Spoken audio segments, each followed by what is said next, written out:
Ang sinasabi po nila, kinakampihan ko raw ang mga Diskaya. Isa raw mambabatas ang lumapit sa Diskaya, humihingi raw po ng 1 billion pesos. Para po yatang nagkasundo sa 120 billion, million na lang. So ngayon po, ang dami nagsasabi na baka ako yun. Kung na po nakikita si Secretary Boying Remulla, Mr. Chair, meron po bang naiwan na USEC man lang ng Department of Justice? Anybody from the DOJ? Wala si PG, Padulyon ngayon. Anyway, he will come back at 1:30 to 2, between 1:30 and 2 p.m., Your Honor. Kasi kaya importante po ang aking itatanong sana sapagkat kaninang tinatanong ko siya, pinipilit niya yung opinion niya na kinakailangan talaga magsoli yung mga Diskaya para tanggapin niya yung aplikasyon. Wala naman po talaga sa batas yun. Ipipilit ba ang opinion ng isang undersecretary o isang secretary ng Department of Justice samantalang maliwanag po ang requisites ng batas? Itingnan mo po natin ngayon, Mr. Chair, ang dilemma nitong dalawang mag-asawang ito. Narinig po natin ang supplemental affidavits nila. Sa aking palagay, very extensive revelation ng mga pangyayari na ating binubuksan ngayon. Ngunit dahil nga nagpahayag kayo ng opinion ninyo, ito po yung kanina pa pinipilit ko na parang na-discredit na sila kasi kung ikukumpara sila kay Bryce Hernandez, mas kapani-paniwala si Bryce Hernandez. Masasakripisyo ngayon, whatever is the quality o madidiminis ngayon ang veracity ng kanilang testimony. Ito po yung kanina pa gusto ko nang sabihin sana. Paano natin paniniwalaan sila ngayon kung nakapagpahayag na tayo ng opinion tungkol kung sino po yung dapat paniwalaan dito? For the record, Your Honor, naniniwala ako sa kanilang mga pahayag ngayon. Alam niyo, yung credibility, relative yan eh. At one point, si Bryce Hernandez, as I also mentioned, was not credible. He started becoming credible because of new revelations. Afterwards, he may not be credible again. Relative po yan eh. Kaya po, wala pong cast in stone na credibility, walang cast in stone, especially in a hearing like this. Yung pinakamaingat nga po na gagawin natin, minumungkahi ko, Mr. Chair, na huwag na po tayong magbigay ng opinion. Makikita naman po natin sa pagdaan in the course of our discussion kung sino talaga ang maglilinaw na makikita nating nakakatulong sa ating pagdinig. Ito lang po ang gusto kong sabihin. Pangalawa po, ang mga Diskaya lamang ang unang nagbigay ng sworn affidavit nung i-float ko po yung paraan na maaaring makatulong sila ng higit sa pagtuklas natin kung sino talaga yung mga proponents. Wala namang iba eh. Sila yung nakipag-unahan. At dahil doon, naimungkahi ko nga, sapagkat yun naman ay nasa batas talaga. Nasa Section 4 po ng batas ng WPP. Kaya po namin sila kinonsider. Ngayon, kung sasabihin po ng Department of Justice na kinakailangan pa palang testingin ang kredibilidad, ang sincerity, yung goodwill, na wala naman po sa batas yun, paano po yung aplikasyon nila? So sa mga tweet, yung batas po, yung batas mismo na tinatadhana para sa mga ganitong klaseng pagkakataon, hindi po nabibigyan ng katuparan. Ang sinasabi po nila, kinakampihan ko raw ang mga Diskaya. Hindi po, tuntunin natin from the beginning. I am very consistent. Ang batas po ang aking sinusunod, ang tinutuntun ko. Meron po kasing isang taong nagsabi, nag-intriga, nagpalabas ng kung anong klaseng intriga, na ako raw po, o maring hindi ako, isa raw mambabatas ang lumapit sa Diskaya, humihingi raw po ng 1 billion pesos. Para po yatang nagkasundo sa 120 billion, million na lang. Isip-isipin po ninyo, kapatid po yata yun ng ating colleague, si Ben Tulfo. So ngayon po, ang dami nagsasabi na baka ako yun. Sa akin lang po, okay lang yung magpalabas sila ng ganun eh. Basta may maniwala lang sana na mas maraming tao na hindi totoo ang sinasabi. Para sa akin, okay na po yun eh. Mr. Diskaya, meron bang pagkakataon Ako, nagpahaging sa iyo ng kahit ano pa? Your Honor, wala po. Wala po talaga. Saan ang galing yung binanggit ni Ben Tulfo na merong isang mambabatas? Your Honor, wala po akong idea, Your Honor. Hindi po Ben Tulfo, Ramon Tulfo pala. Sorry. Your Honor, wala po akong idea, Your Honor, kung saan po nanggaling.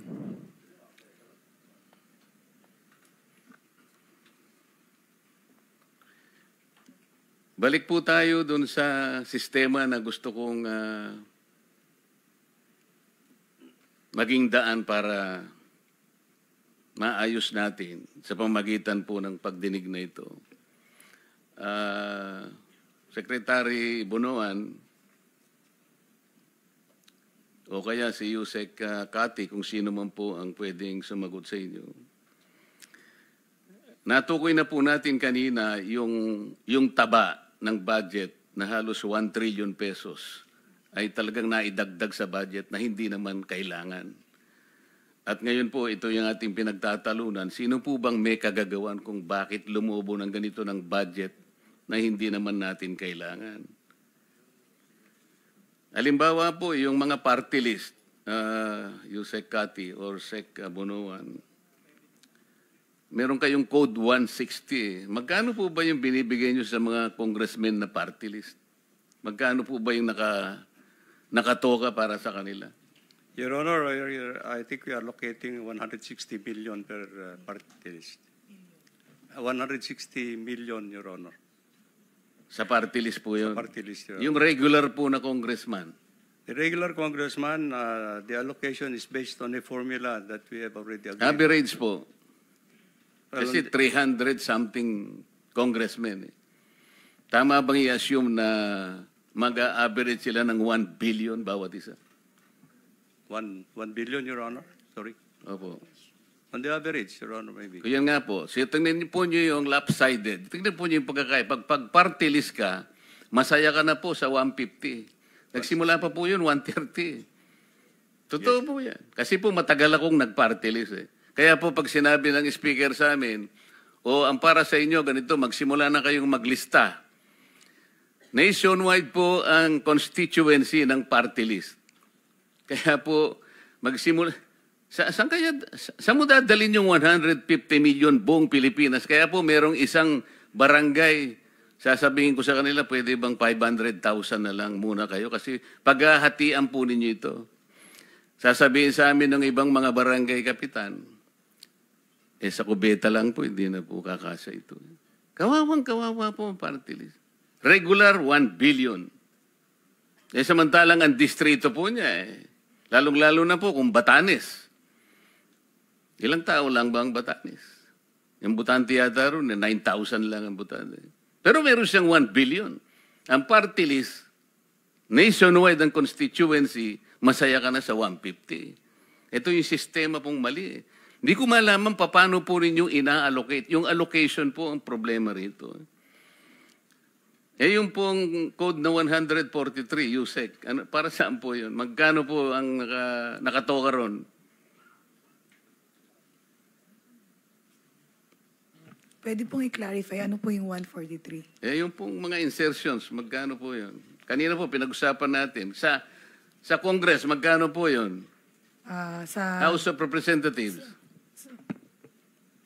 Yung House of Representatives, Your Honor, meron yung leadership fund din. Natapos na po tayo doon. Okay. Sama-sama na po doon. Nasa 450B na po yun. Pati yung allocable. Yes, Your Honor. Yeah. Yan po yung...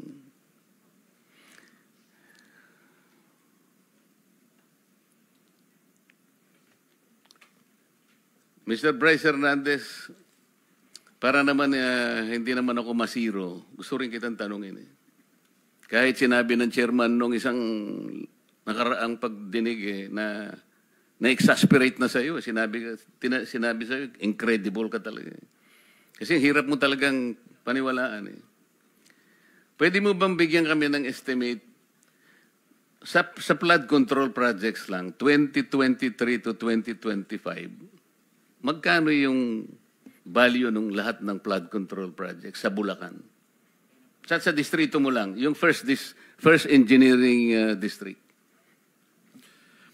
Mabilis pong computation siguro. More or less po, kung 10 billion po yun, ang total na halaga lang po talaga nun is mga 3 billion lang po, Your Honor. Kasi yun lang po talaga yung ginagamit nating pang budget para sa construction po mismo. Sino po ang... Nagbanggit ka kasi ng dalawang kasama namin dito. Ibig mo sabihin, walang mga congressmen na involved? Meron po, Your Honor. Nabanggit ko na din po kanina, Your Honor. Wala kasi ako kanina. Pwede mo bang ulitin? Ang sinasabi kong involvement, yung katulad ng binanggit mo sa dalawang kasama namin dito, humihingi rin ng porsyento. Opo, Your Honor. 25% po. Sino-sino sila? Si Kong Zaldi ko po. Hindi, sa Bulacan ang sinasabi ko eh. Nabanggit mo na si Saldi kanina. Isa mismong first engineering district ng Bulacan. Your Honor, ang kausap po, ang Congress po namin doon nung 2022-2025, si ano po, Kong Boy Cruz. Kaya nga, sila rin ba ay ganun din ang patakaran, kumukuha rin, kagaya na sinasabi mo sa dalawang kasama namin dito? May pag-uusap po sila ni Boss Henry. Alam mo rin yung pag-uusap eh. Kasangkot ka rin eh. Magkano nga? 30? Hindi po, Your Honor. Ang Magkano? alam ko po, 15 to 20% lang po. Sino-sino sila? Yung congressman po na, nung panahon pa yun, no 2022, si Kong Diche Pancho po, tsaka si Kong Boy Cruz po. 23, 24, 25. Sino-sino sila? Yun po sila po, Your Honor. Sila po ang congressman dun sa panahon na yun, Your Honor. Sino-sino ba yung congressman ng First Engineering District? Hindi mo kilala? Yun nga po binanggit ko po, si Kong Tina Pancho po, si Kong Boy Cruz po, saka si Kong Danny Domingo po. Sila po. Silang tatlo lang Sila lang po ang congressman po namin. ng First Engineering District. Yes po, Your Honor. So sila, 15 to 20, paano yun? Opo, parang ganun po, nasa 15% po to 20%. Pero doon po pumapasok din yung nabanggit po ni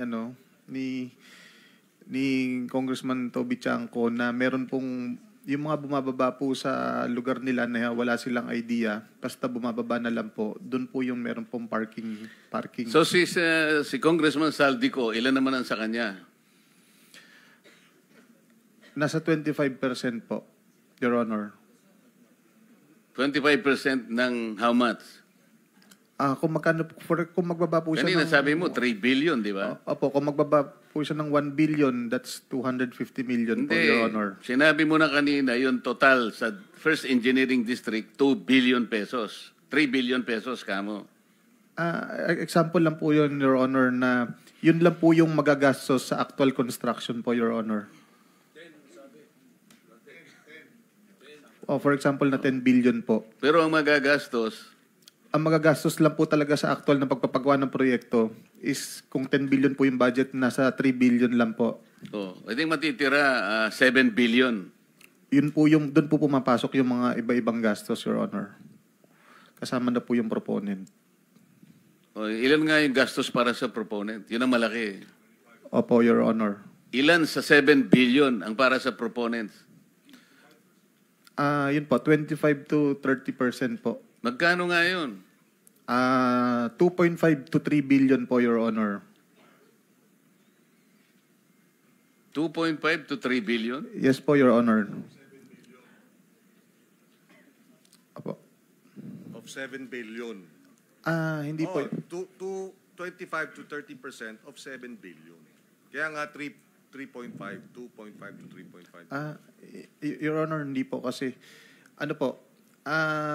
ang titingnan po kung magkano po yung ibinabang budget sa appropriation, for example po, 10 billion, kukunin po dun sa 10 billion yung 30% po. So, that's 3 billion po. Yun po yung proponent po. Sa buo. Opo, Your Honor. So yung proponents, 3 billion. Opo, in short, 30% po kung magkano po yung ibababa. Hindi tayo nagkakaintindihan. Gusto ko kasing makwenta ilan lahat ang napunta sa mga proponents na sinasabi mo. Sabi mo, merong congressman, tapos sinama mo si Saldico, tapos meron ka sinabi ritong dalawa sa amin. Ilan ba yon sa kwenta mo? Your Honor, ang congressman po na regular namin, iba po sa party list. Magkakaiba po sila, hindi po sila pare-parehas Kaya ng nga, gastos. ilagay mo na lang kamo. Sinabi mo nga, 15 to 20% eh. O ilan sila? 3, 4, 5? Ilan ba? Bali, regular na congressman po namin 3. Tapos may mga iba, marami pong nagpapababa ng pondo sa amin, Your Honor. Iba-iba po. Hindi lang po senador at party list. Kaya nga, gusto ko lang bigyan mo kami ng idea magkano talaga between 2023 to 25, sinabi ko na sa iyo, ang napunta sa mga proponents lang. Para magkaroon kami ng idea kung magkano ang nawawala. Your Honor, wala po akong exact figure kasi kung magkano po ang napuntang bumabang budget 2022 to 2025. Kaya po nagbibigay po ako ng example na kung ang bumaba po doon is 10 billion, 30% po approximately ang napupunta sa proponent po. Naiintindihan ko yun eh. Kaya nga, kwentahin natin magkano nga lahat ang napunta sa proponents using your own example. 3 billion po, Your Honor. Lahat na? Yes po. Lahat na? Approximately, Your Honor, ganun po. Paano natin ngayon kukwentahin yon? Kasi, alam mo, narinig ko si Chairman sa isang privilege speech niya, 2023 to 2025, yung pinanalo nyo sa nilustay yung pera sa casino, 2.1 billion yata. Okay? Si Boss Henry po. Hindi, bali sa privilege speech ni Chairman, 2.1 billion na yung inyong ipinatalo. Okay. Ngayon, sa proponent sabi mong ganyan, 3 billion. Apo, for example lang po yan.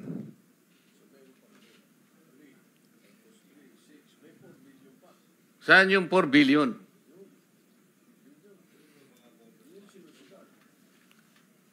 Ha? Okay lang po ba ipaliwanag ko yung detailed na ano po? Kanina ay mong paliwanag ng detail, ngayon nagpapaliwanag ka ng detalye. Kinukwenta ko lang kasi. Apo. Kahit pa paano natin kwentahin, imposible. Pagkatapos sasabihin, ikaw ang most credible.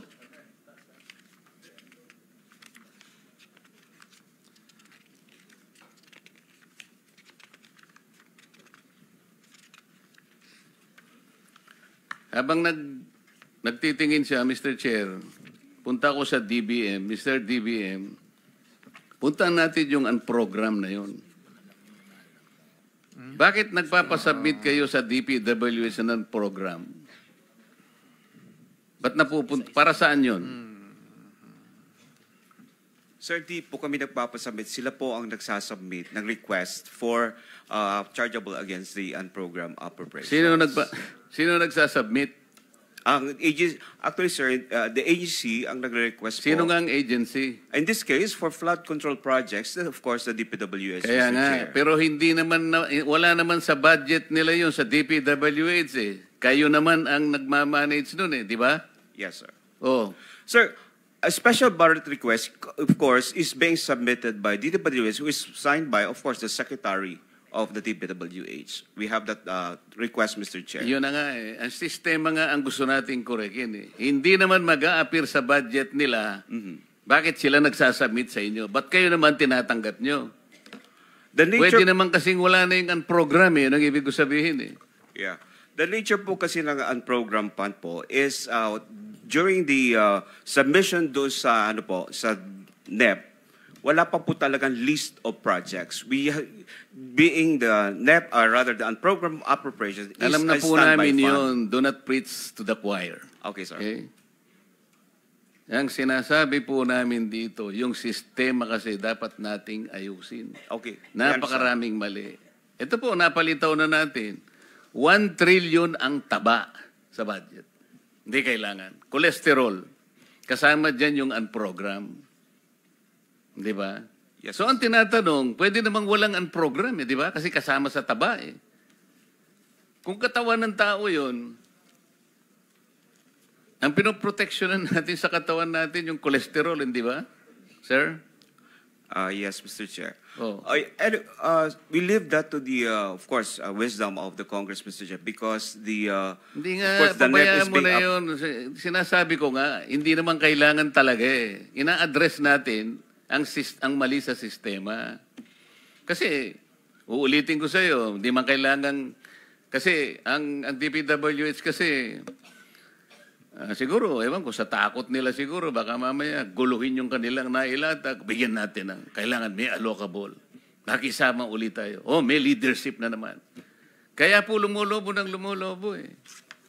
Pagkat itong lumubong ito, itong 1 trillion na to, ang mga proponents po nag-aaway-away dito, alam nila lahat nila na ito'y excess. Ito ngayon ang kanilang talagang nilulusob. Ito yung ipinapark. Ito yung sinasagasa na sinasabi nila. Mr. Chair, iba po kasi naman yung nasa NEP na programs kaysa saan program. So iba po yung proseso, what is being proposed by the DPWH, that is with the listing, at saka mayroon na nasa DEP. The program, Mr. Chair, is wala pa talagang listing yun because as the nature of its fund, it's a standby fund. So wala pa po talagang listahan po. Ang kaso nga, yung mga proponents, ito ang tinatarget. Hindi ba? Okay. So in that case, Mr. Chair, it's not with us, the DBM, because it emanates from the Congress po kung ano yung nilalagay po doon sa nililipat nila sa... Yun nga yung hinahanap yun. natin, yung mga proponents. Ito, sinabi na ni Bryce, si Saldico, isa sa promoter. Sinabi rin ng Diskaya, lumabas din ng mga pangalan, 17 congressmen. Nabanggit din si Saldico doon at si Speaker Martin Romualdez. Di umano, sinabit nung dalawa sa kanilang sinabi. Tama?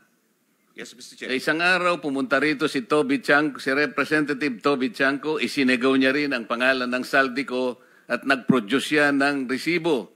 Napakahaba ng resibo. 2 probinsya lang, makikita mo yung pangalan ni Saldico. Halos pangalan niyang nakalagay doon na proponent 13.8 billion pesos. Magtataka ka dito, yung kanyang kumpanya na SunWest, wala man lang dito para umpisahan nating tanungin. Di ba kayo nagtataka kung bakit gano'n? Di ko sinasabi na hindi natin tanungin kung sino-sino. Meron dyan na, anong pangalan mo, Sims ka ba? Merong Diskaya, merong kung sino-sino. Pero yung pinaka-promotor, yung SunWest, na binabanggit ng lahat na, di ba natin siya tatanungin? Yan ang gusto kong bigyan ng diin dito.